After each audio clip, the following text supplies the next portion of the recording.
Bismillahirrahmanirrahim. Talim kita hari ini menyangkut hikmah. Apa sih peristiwa sejarah di bulan Ramadan? Banyak yang nggak tahu nih. Ya, ada hikmah. Sejarah itu kan fikih. Ya, sejarah itu juga kalau kita bahas, kita memahami ada ajaran, ada rambu-rambu. Ya. Tajuk risalah kita hari ini kita bahas durusun mustafadatun min ahadatin tariki atin fi syahri Ramadana. Hikmah peristiwa sejarah di bulan Ramadan. Jadi di bulan Ramadan ini ada 9 peristiwa besar yang mesti kita pahami, 9 lah ya. Di antaranya adalah turunnya Udalinas, petunjuk udan kita yaitu Al-Quran. Nah, itu mengalahkan perintah sholat sebetulnya ya. Isra wal Mi'raj adalah Lailatul Qadar kan, ada terkait dengan Quran. Dan ada faktor yang mengakibatkan tidak boleh perang. Nah, itu terakhir zaman Mongol ya. Namanya peristiwa Ain Jalut. Itu di bulan Ramadan. Ya, ini jarang dibahas. Kita bahas nanti di part 2-nya, pendek-pendek aja. Ya. Langsung ke tajuk risalah. Assalamualaikum warahmatullahi wabarakatuh. Waalaikumsalam warahmatullahi wabarakatuh. Kita awali talim kita dengan penguatan dinul Islam kembali.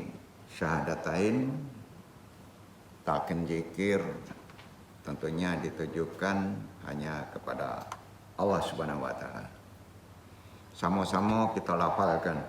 Asyhadu alla ilaha illallah, asyhadu anna Muhammadur Rasulullah. 3 kali selawat umi. Allahumma sholli ala sayyidina Muhammadin nabi ummi wa ala alihi wa sahbihi wa salim. Allahumma sholli ala sayyidina Muhammadin nabi ummi wa ala alihi wa sahbihi wa salim. Allahumma sholli ala sayyidina Muhammadin nabi ummi wa ala alihi wa sahbihi wa salim. Toharo baha. La ilaha illallah. La ilaha illallah. La ilaha illallah. Nabi isbat. La ilaha illallah. La ilaha illallah. La ilaha illallah. La ilaha illallah. La ilaha illallah. La ilaha illallah. La ilaha illallah. La ilaha illallah. Muhammadur Rasulullah. Ilah dunia sholih wa ilah hadrati Syekh Abdul Qadir Jalani bisyafaat Nabi Muhammad biidznillah. Fadilullahi ya Allah ya Allah ya Allah. Innaka ala kulli syai'in qadir taqdi hajatina. Wa khususan abarwi Nur Muhammadin khususan ilaruhi Muhammad Nabi Yunaka wa bil khususan diri al-madi kalifatul din wa khususan arwahi juriyatihi wa khususan arwahi muslimin mu'minin wa muhsinin. Al-Fatihah. A'udzubillahi minasyaitonir rajim. Bismillahirrahmanirrahim. Alhamdulillahirabbil alamin arrahmanir rahim maliki yaumiddin. Iyyaka na'budu wa iyyaka nasta'in. Ihdinas siratal mustaqim. Siratal ladzina an'amta 'alaihim ghairil maghdubi 'alaihim waladdallin. Allahumma ayyina alal Islam wa amitna ala sunnah. Allahumma anta rabbi la ilaha illa anta khalaqtani wa ana abduka wa ala ahdika wa wadika masatatu wa udubika min syarri masanatu. Abu laka bidmatika alaya wa abu dzambi fakfirli fa innahu la yaghfiru dzunuba illa anta. Allahumma salimni min Ramadana wa salim Ramadana li wa tassalamu minni mutaqabbalan. Ya Allah, sampaikan aku dengan selamat menuju bulan Ramadan. Sampaikanlah Ramadan kepadaku ya Allah, serta terimalah bulan Ramadan tersebut dari kami ya Allah. Allahumma inni ataqabbalahu hadal alamah wa atarifi bidafi wa surati tataturi faya surul ya syabra wa yasirli liya gufrana wakfirli wa ahabani wasfani min kulli da'in jasadi wa nafsi wala taqbid ruhi qoblal antu tahira nafsi bimaghfiratika innaka antal ghafurur rahim. Ya Allah, saya terima rasa susah sakit ini. Saya akui bahwa saya ini lemah dan masih muda, sakit hati. Maka mudahkanlah saya untuk bisa berlapang dada di bulan nanti, di bulan Ramadan. Mudahkanlah saya untuk bisa memaafkan Ampuni dan sayangilah kami ya Allah. Dan sembuhkanlah saya dari semua penyakit lahir dan batin ya Allah. Dan janganlah Engkau cabut nyawa saya sebelum Engkau memurnikan saya dengan ampunan-Mu ya Allah dalam ibadah Ramadan. Sesungguhnya Engkau Maha Ghafurur Rahim, Maha Pemaaf dan kasih sayang. Alhamdulillah wassalatu wassalam ala Rasulillah wa ala alihi wa sahbihi wa man wala. Rabbi syarhi sadri wa yassirli amri wahlul 'uqdatam min lisani yafqahu qawli. La haula wala quwata illa billahil aliyil azim. Alhamdulillah rabbil alamin.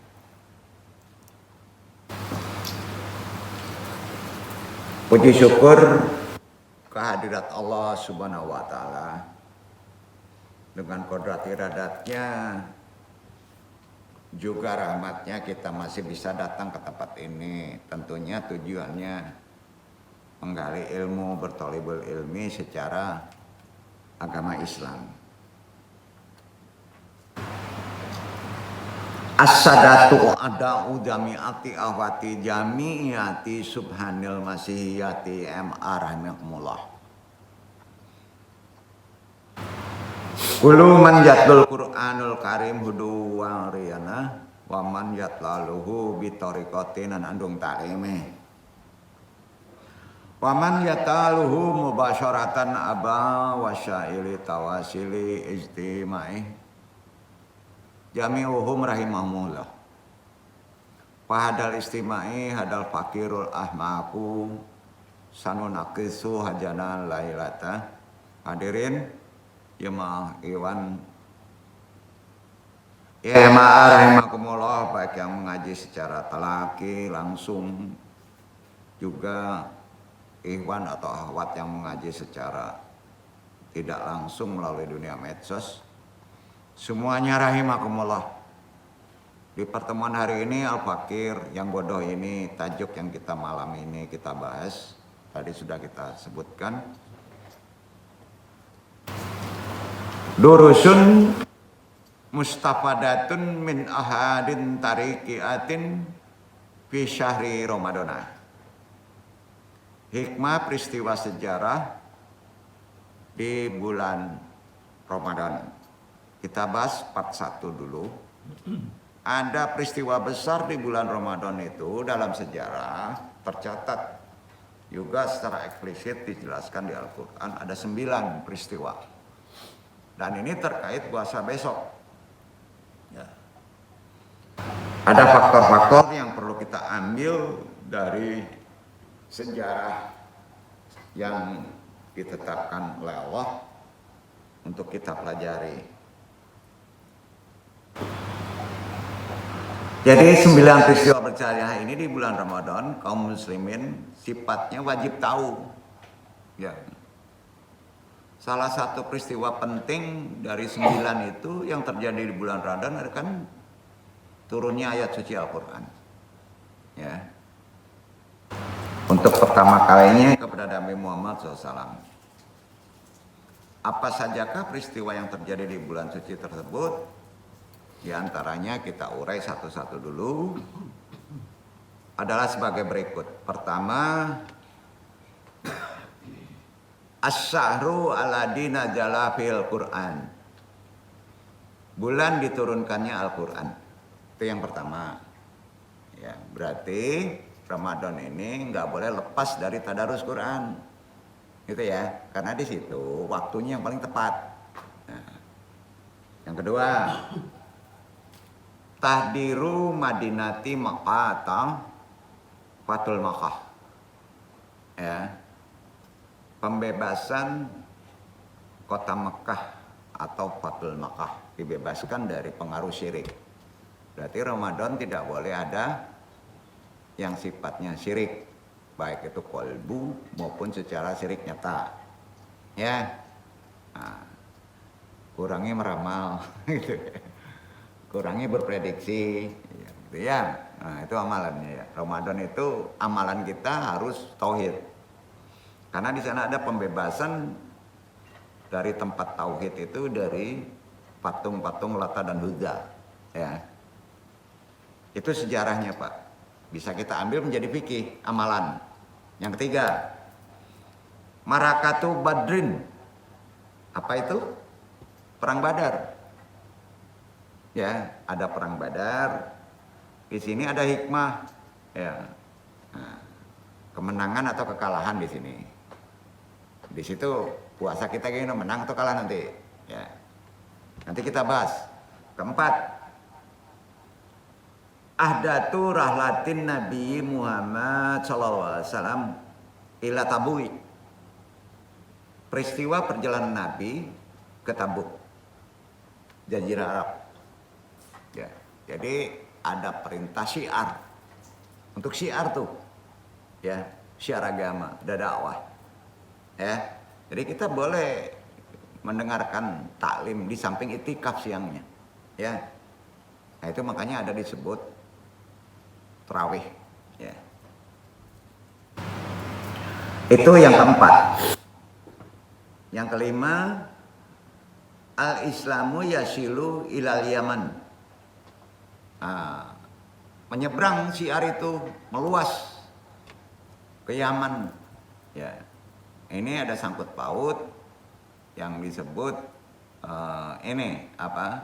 ekspansi. Ya.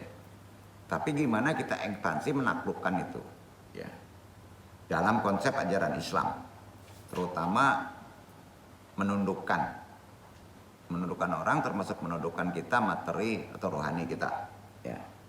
Keenam, Khalidun Ibnul Walidi yahdimu sanamal auzna. Khalid bin Walid, sahabat, meruntuhkan berhala Al-Uzza. Nah, jadi syirik materi yang paling nyata itu diruntuhkan. Perintah Nabi. Jadi nggak boleh makan riba, Pak. Syirik besar zaman sekarang itu riba, uzlah. Hati-hati, Pak, di bank. Nggak beres itu puasa antum nanti. Ya. Jadi harus betul-betul bersih amalannya. Ya. Ya memang berat puasa itu, tapi Anda harus menyampaikannya secara sisi hikmah dari sejarah, ya. Nah, ya. Ketujuh, taslimu Madinati Taif. Penyerahan kota Taif. Ya. Ini ada kemenangan dalam kita berpuasa. Kedelapan, Tahrirul Andalus Hispania. Pembebasan Andalusia Spanyol. Ya. Dibebaskan tuh. Andalusi, Spanyol, ya. Ada kemenangan. Yang lebih besar, yang terakhir, Al-Jasihul Islamiyu yahdimul jaisal Monghulia. Islam mengalahkan tentara Mongol. Sejolim-jolim orang, kalau kita puasa benar, dijolimin pas menang. Nah, jadi 9 itu terjadi pada bulan Ramadan. Dari sejarah tadi kita tahu amalan mesti gimana, yang nggak boleh. Jadi sejarah itu terkait juga fikih nanti, Pak. Jadi kalau belajar fikih hanya mengandalkan hukum logika juga kurang bijaksana. Ya. Nah. Kita urai satu-satu, ya. Kita awali dari yang pertama dulu. Asyaru aladina jala fil Quran. Ini banyak yang tahu kalau ini bulan Quran. Insya Allah beberapa hari lagi kita akan memasuki diturunkannya bulan Quran. Bulan diturunkan Al-Quran adalah Ramadan. Itu penuh, Pak. Ya. Quran itu diturunkan ke langit dunia penuh, Pak.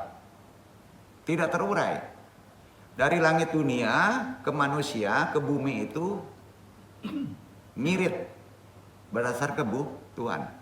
Jadi di langit dunia itu penuh 30 juz. Ya. Jadi Quran itu sudah ada 30 juz, Pak. Waktu Nabi, tapi diturunkan ke Nabi itu waktu terjadi peristiwa baru turun Quran berangsur. Ya. Jadi sudah ada di dunia, tapi letaknya masih di langit lah istilahnya, bahasa atas ya.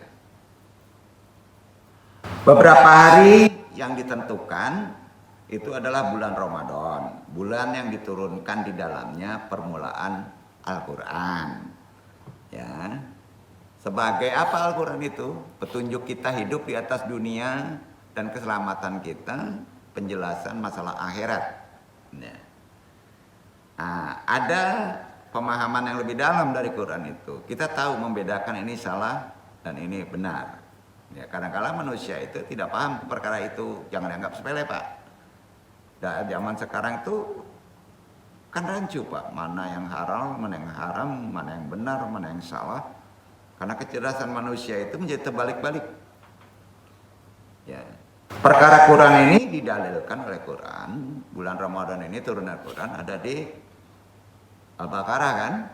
Ayatnya tahu ya, 185. Kita dasari dulu. Iqra Iwan.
Beberapa hari yang ditentukan itu ialah bulan Ramadan, bulan yang di dalamnya diturunkan Al-Quran sebagai petunjuk bagi manusia dan penjelasan mengenai petunjuk itu, dan pembeda antara yang hak dan yang batil.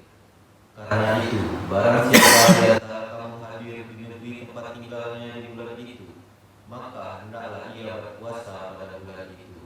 Dan barang siapa sakit atau dalam perjalanan lalu ia berbuka, maka wajiblah baginya berpuasa sebanyak hari yang ditinggalkannya itu. Pada hari-hari yang lain, Allah menghendaki kemudahan bagimu dan tidak menghendaki kesukaran bagimu. Dan hendaklah kamu mencukupkan bilangannya, dan hendaklah kamu mengagungkan Allah atas petunjuknya yang diberikan kepadamu, supaya kamu bersyukur. Cukupi bilangan itu sebanyak juz Quran. Puasa itu 30 hari. Ya. Jadi itu rahmat cahaya nur hakikat itu masuk meliputi kita. Jadi di bulan hari Ramadan itu pas setar pertama Ramadan antum dipaksa berakhlak Al-Qur'an. Ya. Antum dipaksa masuk ke akhlak Al-Qur'an. Ya. Sama ya. Kalau antum melakukan kesalahan, maka antum keluar dari tamu Ramadan itu. Ya, tamu cahaya. Tamu Ramadan itu tamu Pak, cahaya. Jadi seluruh dunia itu diliputi oleh nur ilahiyah. Ya, dipaksa kita berakhlak Al-Quran. Jadi jangan coba-coba kita melenceng dari tata aturan Quran di bulan Ramadan itu. Makanya orang sering melakukan amalan-amalan malaikat Pak. Amalan malaikat nggak makan, nggak minum, sholat aja, itikaf aja kan.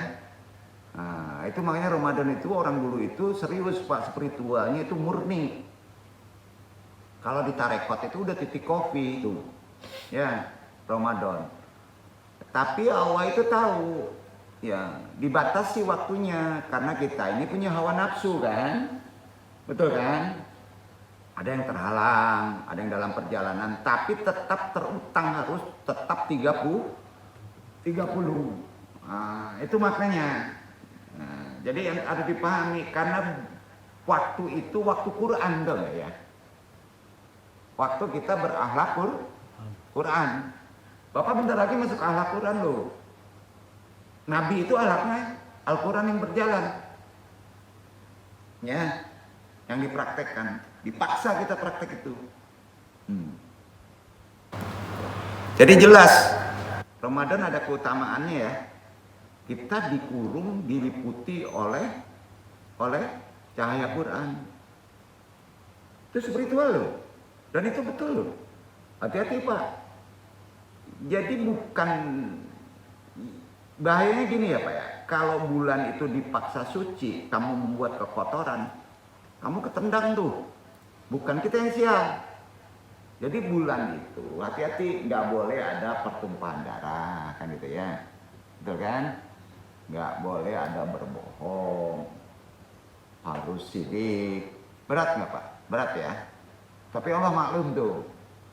Ya. Malam silakan bersengkrama bersatu dengan istri kan dibolehkan Pak. Karena tahu Allah ngukur ya. Tapi ingat bulan itu tuh penuh dengan kebersihan, penuh dengan spiritual, penuh dengan metafisik. Hati-hati Pak. Ya, makanya kalau makhluk itu yang sifatnya jelek, ya, itu pasti terkerangkeng, betul kan? Nggak boleh masuk. Cuman manusia itu masuk, ya, hawa nafsu itu yang jadi masalah. Jadi hawa nafsu itu kan nggak dikurung Pak, ya. Jadi ada dua yang menggoda kita, hawa nafsu, ya. Itu nempelnya di makhluk kita korin, tahu nggak? Kembaranmu. Karena kalau nggak ada korin, antum nggak bisa puasa Pak, nggak bisa tarawih Pak, nggak bisa jalan, ya. Nah di situ Pak. Jadi kalau setannya gandaruwo, hantu belau, siapa yang nggak ada tuh, iya. Buktikan aja coba streaming Pak. Kalau ada editing namanya, gitu. Kira-kira gitulah ya. Bahasa vulgarnya.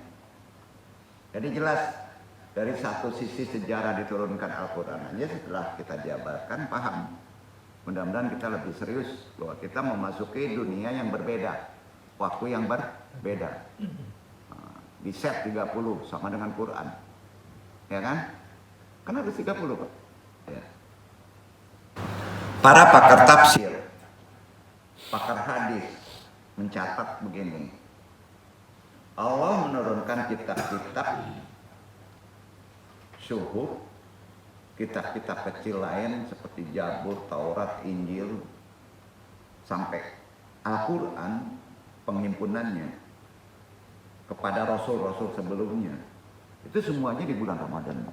Kalau ditanya Zabur, Ramadan. Injil, Ramadan. Jadi tahu bulan itu memang bulan yang penuh spiritual. Ya. Semua kitab langit, semua wahyu diturunkan di bulan Ramadan. Karena itu Ramadan itu adalah ibadah yang Allah tentukan nanti. Ya. Karena Ramadan itu milikku. Ya, milik Allah. Ya. Waktu Allah itu Ramadan. Ya, diturunkan itu. Ibnu Katsir rahimakumullah berkata mengenai ayat Al-Quran Al-Azim, kitabnya Darul Hadis ya, ini di bab 1 460 halamannya 461. Untuk simpulkan dari tafsir turunnya Al-Quran ini dari Ibnu Katsir ya. Supaya jelas ya sanadnya, penjabarannya ya. Bismillahirrahmanirrahim. Laqad fadallallah sahru Ramadana ala gairihi minas syuhuri biktiarihi waqtanan injalil Qur'anil azim. Faja Allah mumayyizan wahada yuadihu dan alayatal aula min suratil qadri alati taqulu inna anjalnahu fi lailatul mazzi. Allah menyanjung bulan Ramadan dibandingkan bulan-bulan lain dengan dipilihnya sebagai waktu diturunkannya petunjuk Al-Quran Al-Azim kepada kita. Karena itu Allah mengistimewakannya waktu Ramadan itu. Hal ini diperjelas dengan diturunkannya waktu yang paling sangat istimewa. Ya, Lailatul Qadar dan juga terkait dengan Quran surat Al-Qadar ayat 1. Ya kan? Yang berbunyi sesungguhnya kami telah menurunkan Al-Quran pada malam kemuliaan Lailatul Qadar. Ya, Allah itu bukan merahasiakan, Pak. Kalau dikasih tahu petunjuknya Lailatul Qadar tanggal sekian, nah, mereka kejarnya di situ aja, Pak. Gitu, ya kan? Nggak mau belajar. Allah tahu sifat manusia karena Dia menciptakan. Ya. Jadi malam kemuliaan ini Lailatul Qadar, Pak, di bulan Ramadan. Jadi Lailatul Qadar itu berada di turunnya Al-Quran tadi, ya kan? Nah, yang jatuh pada bulan Ramadan. Makanya Nabi mensunahkan mencarinya di 10 terakhir Ramadan, ya kan? Nah, itu ya. Selalu bulan Ramadan itu menghadirkan nuansa spiritual yang berbeda dari bulan biasa bagi umat Islam di seluruh dunia loh. Terasa loh. Selain kewajiban berpuasa, bulan ini juga memiliki ikatan yang sangat erat dengan kitab suci umat Islam sebelumnya maupun kitab yang sudah dikumpulkan Al-Quran. Jadi seringkali muncul pertanyaan mendasar di pikiran kita sekarang nih. Kenapa Al-Quran diturunkan di bulan Ramadan, bukan bulan-bulan yang lain? Ya. Pertanyaan ini kan bukan sekedar keingintahuan sejarah, melainkan pintu gerbang untuk memahami kenapa Ramadan dimuliakan. Kemuliaan waktu dan agungnya wahyu ilahi. Ya. Allah Subhanahu wa Ta'ala memilih waktu yang spesifik loh. Untuk menurunkan petunjuk, untuk menurunkan petunjuknya memilih waktu Ramadan tersebut tentu memiliki alasan bagi Allah. Serta ada hikmah yang sangat luar biasa yang perlu kita gali. Itu pentingnya kita memahami konsep sejarah. Alasan teologis ada di sana. Ada waktu spiritual di sana. Yang tadi sudah dijabarkan, ya, yang nggak boleh dilanggar. Nah, ya. Di balik peristiwa agung tersebut. Terus bagaimana kita seharus memuliakan Al-Quran? Itu intinya. Di antaranya satu, ya, amalan nanti ada hubungannya satu nih antara Ramadan dan Al-Quran jelas. Ya. Jadi nggak bisa Ramadan itu tidak ada Al-Quran, nggak bisa, Pak. Ya. Di sini kan kita ngaji Quran nih. Ya, makanya bertalibul ilmi lah. Ya. Jumhur ulama sepakat bahwa kemuliaan bulan Ramadan justru bersumber dari peristiwa turunnya Al-Quran di dalamnya. Karenanya Allah menegaskan hal ini tadi dibaca di Quran surat Al-Baqarah 185 kan? Nah, ya kan? Nah. Syahrul Ramadanal ladzi unzila fil Qur'anul hudalinas wa bayyinatin minal huda wal furqan. Itu intinya. Ya, arti kata bisa ada pembeda, kita tahu mana yang baik, mana yang benar, mana yang salah. Itu bulan Ramadan sebenarnya, Pak. Ya. Jadi petunjuk ayat tadi menggunakan kalimat pasif. Diturunkan. Diturunkan itu kalimat pasif. Unzila.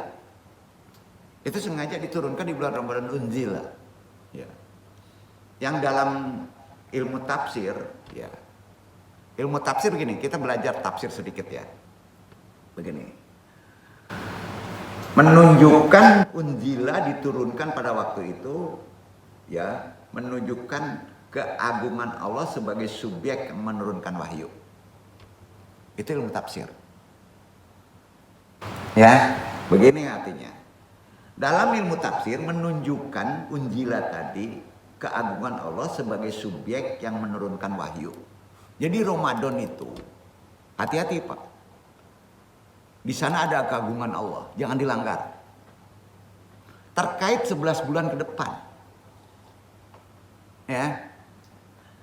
Hal ini menandakan bahwa Ramadan adalah wadah tempat waktu untuk mengurung antum menjadi manusia malaikat.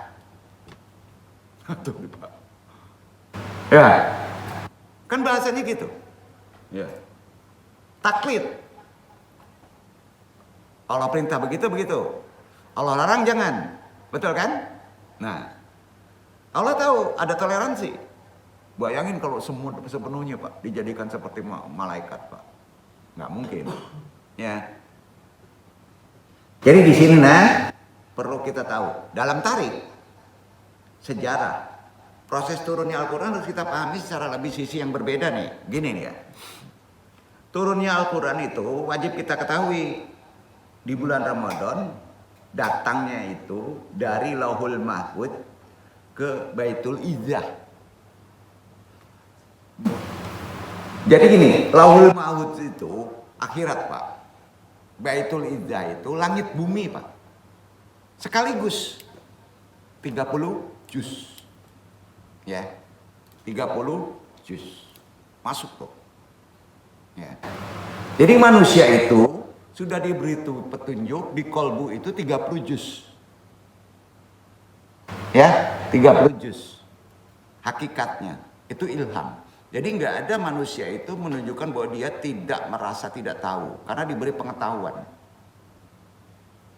Tapi karena ketertutupan itulah, ya, akibat kepala ya, harus dibersihkan supaya naik sedikit-sedikit, berangsur. Jadi amalan. Nah, gitu Pak. Jadi diturunkan dari Lauhul Mahfuz, qalbu. Kalau bahasa mikrokosmosnya itu, manusia itu mikro. Ya, contoh alam besar, jagat raya, ya. Itu paling tinggi adalah qalbu. Hati kan, itu Lauhul Mahfuz. Ya. Diturunkan Al-Qur'an itu ke jiwa. Ya. Jiwa itu langit bumi. Apa namanya? Baitul Izzah. Ya. Baitul Izzah. Belum ke kepala Pak. Ya belum. Nah. Jadi dalam tafsir Ibnu Abbas dia menjelaskan bahwa Al-Quran turun sekaligus dari Lauhul Mahfuz ke Baitul Izzah. Ya, sekaligus. Baitul Izzah itu langit dunia pada malam Lailatul Qadar di bulan Ramadan. Ya. Nah. Jadi kalau antum ingin mencari malam Lailatul Qadar, tidak bisa melalui amalan-amalan lahir. Karena itu amalan kolbu. Ya, nah, amalan kolbu. Langit dunia. Ya. Istilah dalilnya Allah kan berfirman di Al-Qadar. Inna anjalnahu fi Lailatul Qadar. Sesungguhnya kami telah menurunkan Al-Quran pada malam kemuliaan. Ya. Pada malam kemuliaan. Jadi peristiwa ini menunjukkan bahwa bulan Ramadan adalah waktu yang paling tepat untuk penerimaan wahyu. Makin suci antum, puasa antum, maka makin peka ilham antum. Itu bahasa manusia. Ya. Makin kuat petunjuk antum. Di saat manusia sedang mensucikan jiwa melalui ibadah puasa menawan hawa nafsu, nah di bulan Ramadan itulah hati manusia menjadi siap menerima pantulan cahaya ilahi. Itu bahasa tasawuf. Ya. Itulah korelasi terkuat mengapa momentum puasa beriringan dengan momentum turunnya Al-Quran. Faktanya gini. Kitab-kitab suci sebelum Al-Quran juga Allah turunkan di bulan Ramadan. Imam Ibnu Katsir dalam tafsirnya mengutip sebuah hadis dari Watsilah bin Al-Aqsha. Rasulullah SAW bersabda, Najala suhudu Ibrahim fil lailatil ula min syahri Ramadana. Suhub Ibrahim di bulan Ramadan. Wan najalat Tauratu. Taurat fisyadisi min Ramadan. Bulan Ramadan.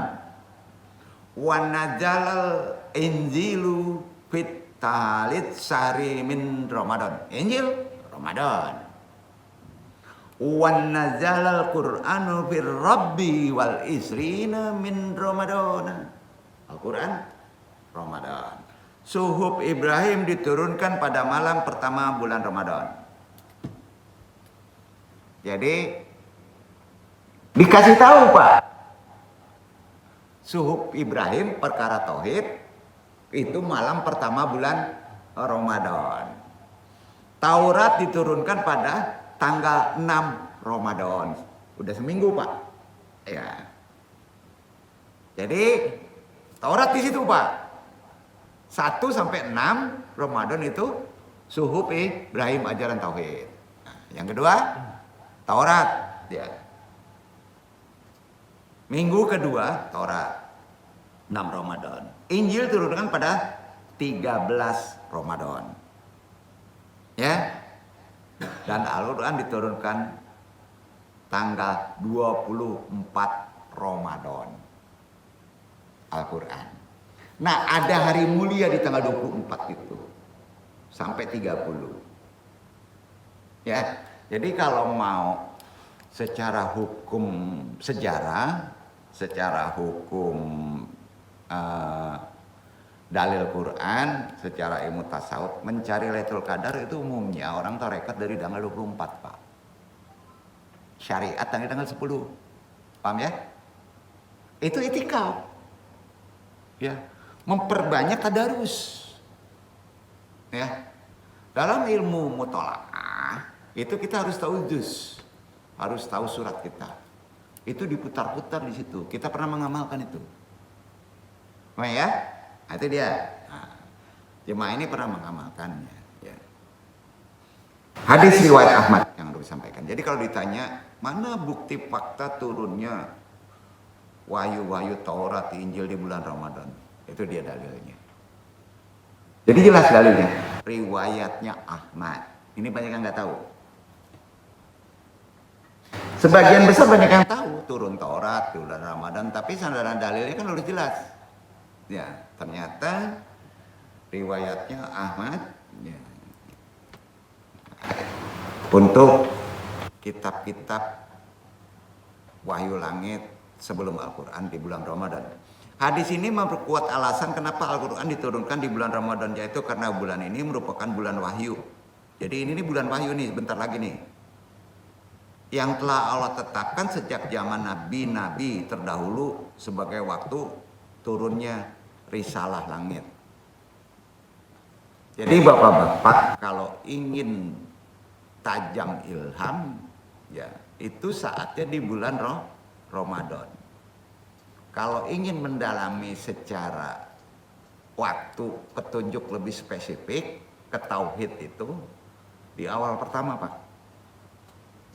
Kedua Taurat Pak. Ketiga Injil Pak. Keempat baru Quran. Himpunan semuanya Pak. Gitu Pak. Ya. Nah kalau kita nggak ngerti Quran itu di Quran itu lengkap. Enggak. Anu tidak memperdalam perkara ini karena spesifikasinya berbeda. Jadi semuanya itu di Ramadan itu kita mesti ada kesiapan spiritual ya. Baik lahir maupun batin. Al-Quran itu kan firman yang suci.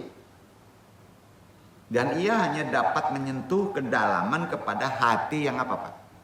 Hati yang suci juga. Iya kan? Analoginya kan gitu. Firman suci harus jatuh ke yang sifatnya sama hati yang suci. Baitul Izzahnya gitu. Betul kan?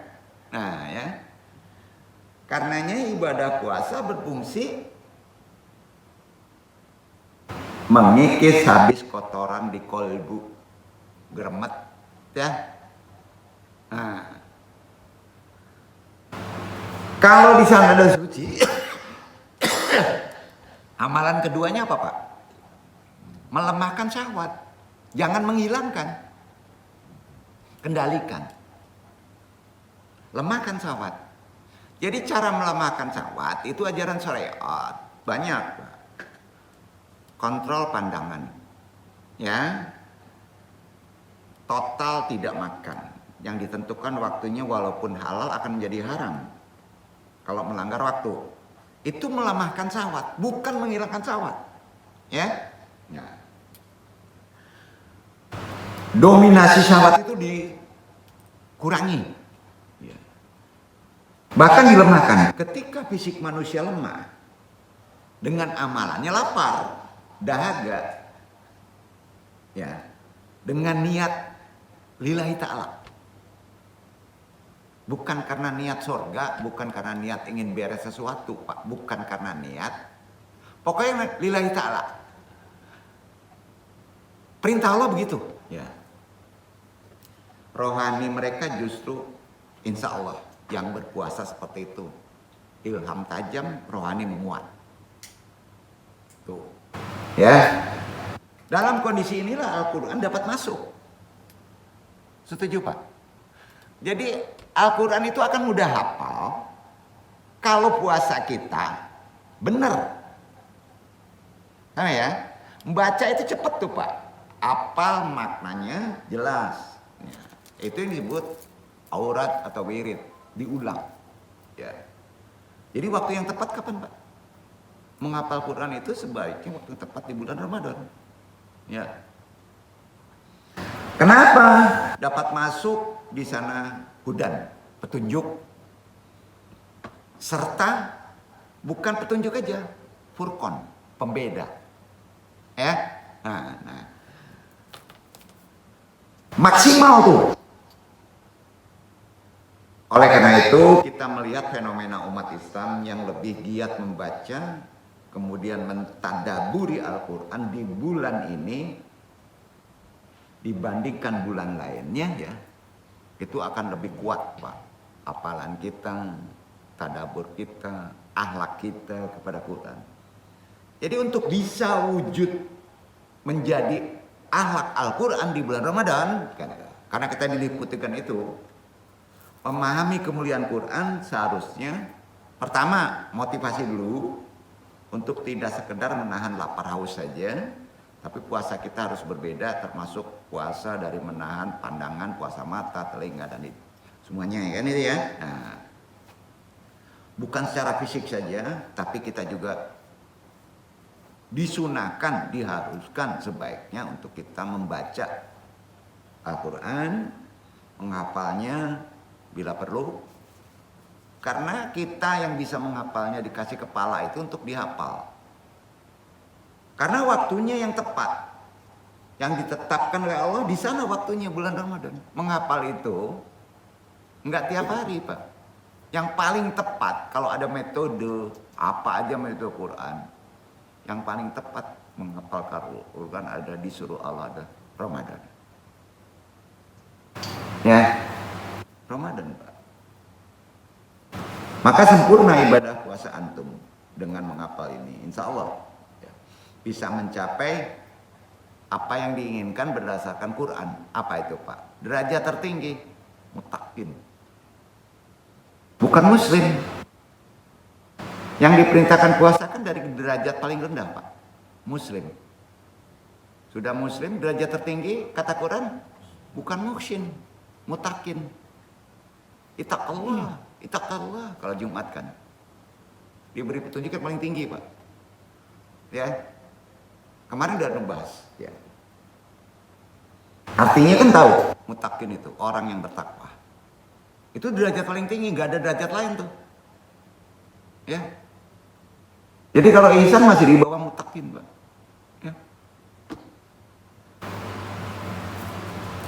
Kalau antum sudah mutakin maka dada antum dijaga. Dari konteks petunjuk tadi, ilham antum tajam.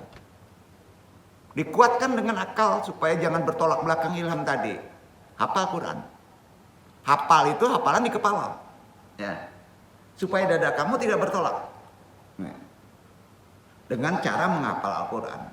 Apakah antum memiliki niat menjadi penjaga wahyu Allah? Antum tanya. Besok. Ini interaksi. Puasa kita besok ada nggak niat kita menjadi penjaga wahyu Allah? Beda lagi Pak. Itu Ramadan nawaitunya, bukan jadi wali. Di Ramadan itu menjaga wahyu Allah yang ada di diri antum. Itu nawaitunya. Artinya menjadi ahlul Quran.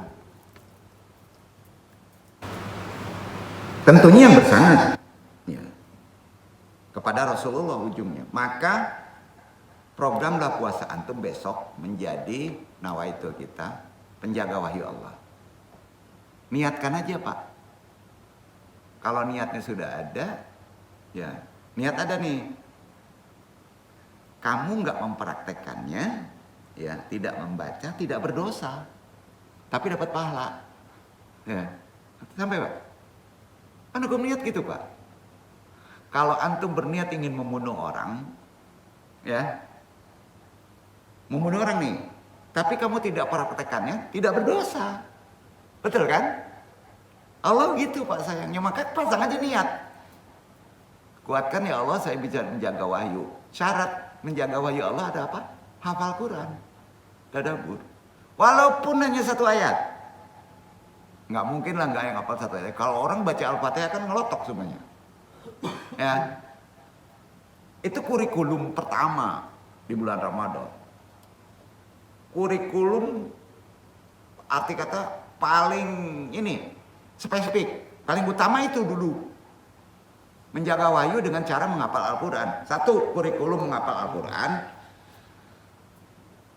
Ikhtiarkan menyelesaikan hafalan, syukur-syukur bisa 30 juz. Waduh berat.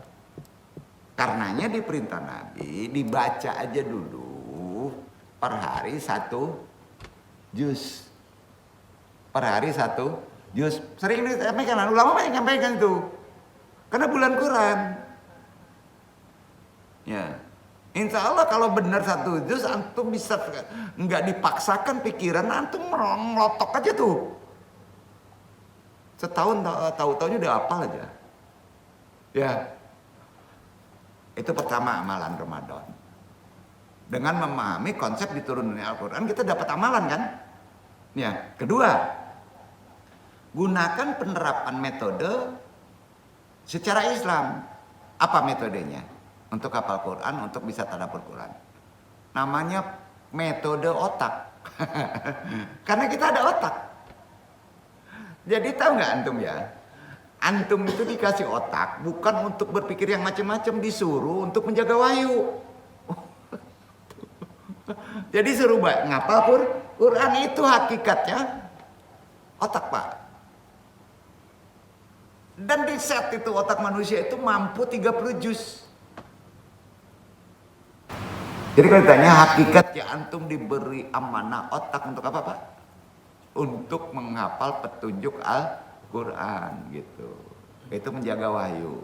Badan antum dijaga oleh wahyu. Ya. Metodenya apa Pak?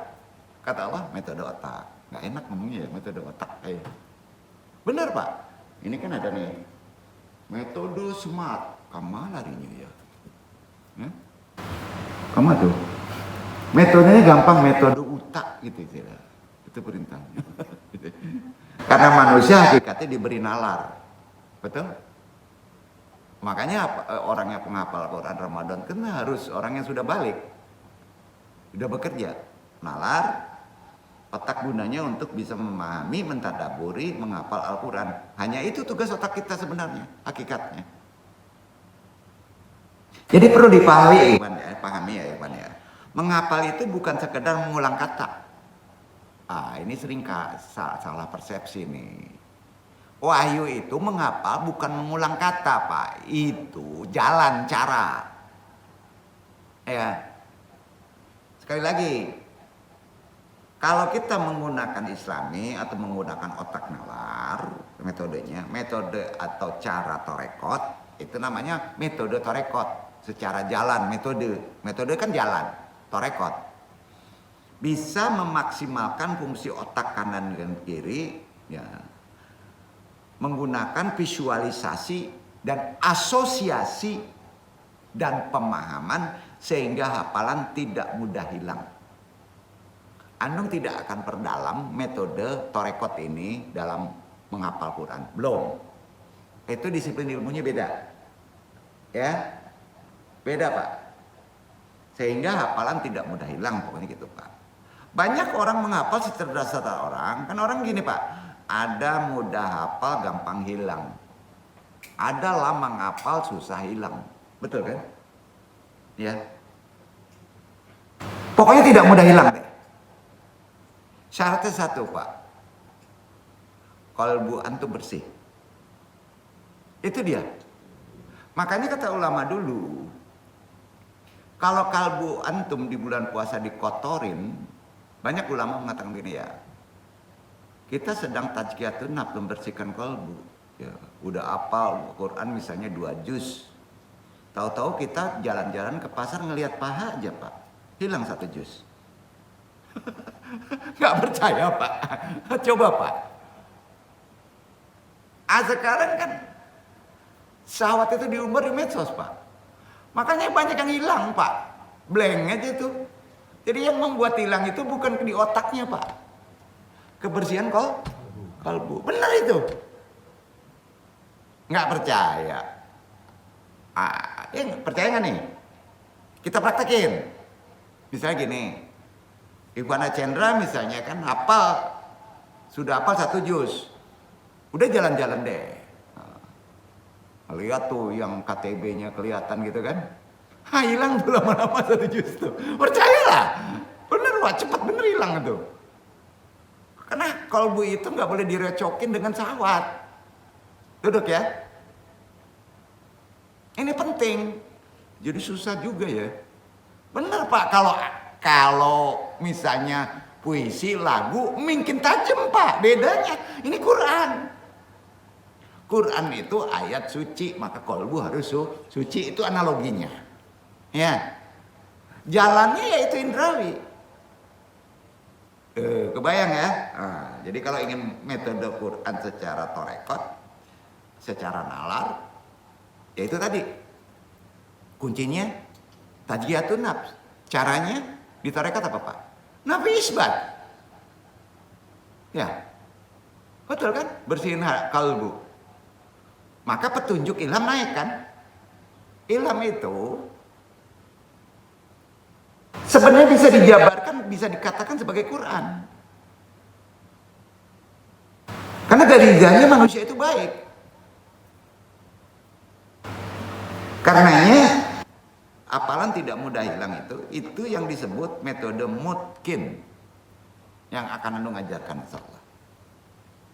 Mudah hafal, ada waktunya ya, Ramadan ya. Sudah itu tidak mudah hilang. Namanya metode mutkin. Apa? Mutkin. Ada di sini orang menciptakan metode mutkin? Enggak, itu orang tarekat. Insya Allah Anu sampaikannya. Buka ayat-ayat nanti nggak kelihatan tuh hurufnya Pak. Udah nggak kelihatan itu udah tahu juz tuh. Mau nggak nih? Mau nggak? Pernah dipraktekin kan? Ada beberapa orang sampai begitu kok. Ya. Jadi metode mutkin sangat tepat diamalkan pada bulan Ramadan. Arti kata tak hanya menghafal bunyi mutkin itu, prioritasnya mutkin itu merekam letak ayat.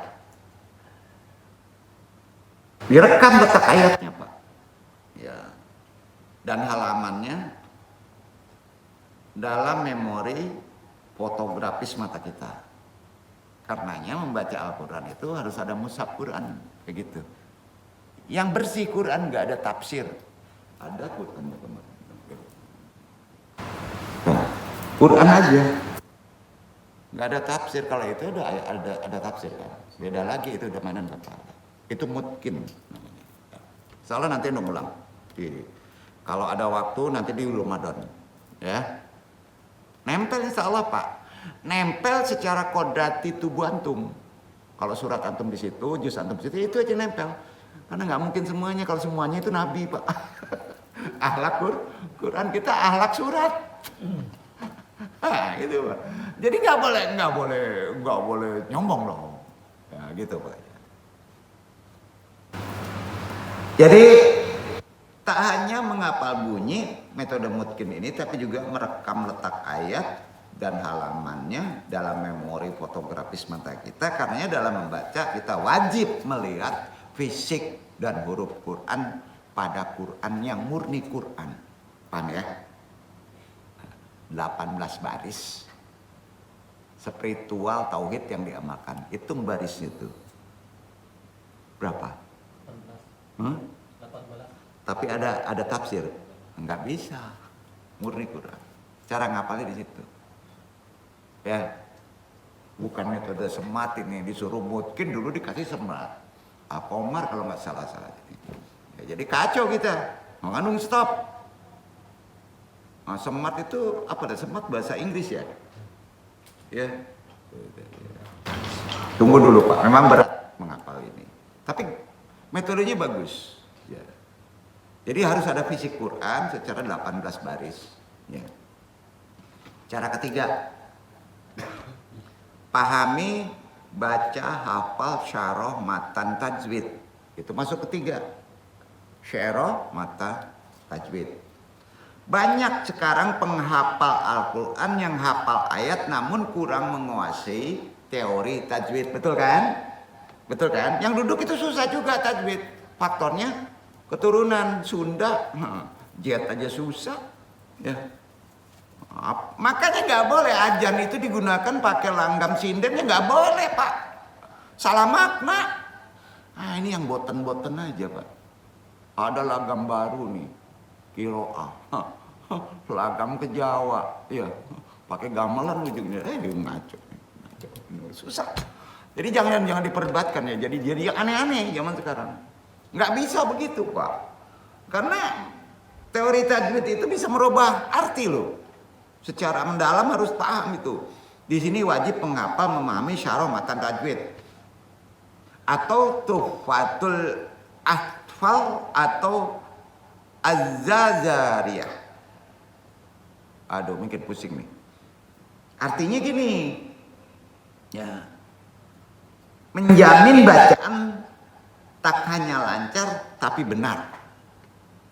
Nah, keempat, ijazah hafal Al-Quran itu harus bersanad. Ya, sanadnya bukan dari ulama yang 1000. Ini nggak bisa. Sanad Quran nggak bisa begitu Pak.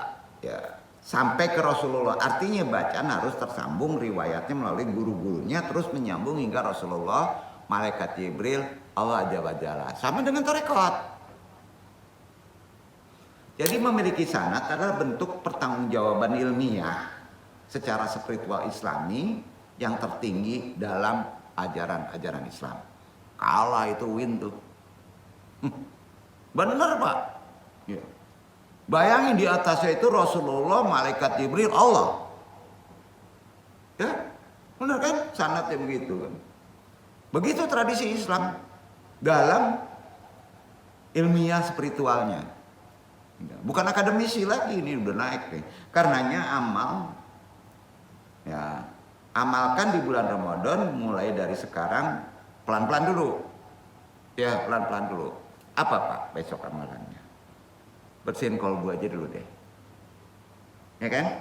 Bersihin kolbu. Setar baca Quran secara metode biasa dulu. Ya. Kalau kolbu udah bersih nanti akan naik sendiri tuh. Metode mutkinnya. Karena mutakin nanti ujungnya. Takwa. Jadi jangan dibiarkan waktu berlalu tanpa investasi akhirat di bulan Ramadan. Tolong, lu nasihati. Mulai besok kita nggak ada yang tahu ketemu lagi Ramadan enggaknya. Ketemu dunia lagi juga wallahu alam. Ya, mumpung sebentar lagi kita dimasuki tamu Allah itu datang, Baitul Izzah itu ada, ikuti akhlak, diliputi oleh akhlak Quran kita. Jaga niat kita, wahyu yang ada di diri antum, jaga. Caranya dengan coba di samping membaca Quran, pelan-pelan hafal semampu antum. Ya, kalau Al-Fatihah, Ar-Rahman udah hafal, bedakan, nggak apa-apa, jangan pilih-pilih. Start Al-Baqarah sampai berapa? Setar, misalnya dua ayat kita hafal tuh. Ya, kalau di Ramadan itu nggak lupa, Pak. Itu kelebihannya dibandingkan hari lain. Itu mungkin karena Ramadan dipaksa untuk jadi mutakin. Yakin ini? Praktekin deh. Insya Allah Quran akan menjadi wasilah penyelamat kehidupan dunia wal akhirat. Wasilah atau enggak? Penolong. Bukan Nabi aja. Sebenarnya Quran berjalannya Nabi. Ya Nabi juga yang nolong. Itu tawasul. Makanya ada di buku selawat Quran. Caranya, ada tuh selawat Quran tuh. Apa Pak? Dengan membodohkan otak, namanya umi. Itu yang kita baca. Itu selawat Quran. Muhammadin Nabi umi, supaya Al-Quran masuk. Paham ya? Menjaga wahyu. Duduk. Itu gunanya. Jadi kalau antum baca Quran supaya bisa menolong kita di azab kubur, Quran tadi sebagai wasilah kan gitu. Perbanyak sholawat umi, itu mah ada tarekat. Alhamdulillah ya, walaupun kita belum ngerti maksudnya, yang udah baca sholawat umi, insya Allah mati aja besok masih ditolong sama Quran gitu. Ya, sama ya. Ya. Jadi hiduplah menjadi makhluk cahaya besok. Kan makhluk cahaya Pak. Fitrah kita kan masuk cahaya Pak. Dengan cahaya Quran. Kita tutup 41 ini, kita masuk 42. لا تحسب أنك من بعيد عن حب وحنان وبهجرك للدين ستحيا تعشق ما قلبك يهوى أو أن الأيام ستحلو وترى الدنيا شط نجاة دينك بحر من آمالي شط الجمال الأحلام ليس الدين كما تخشاه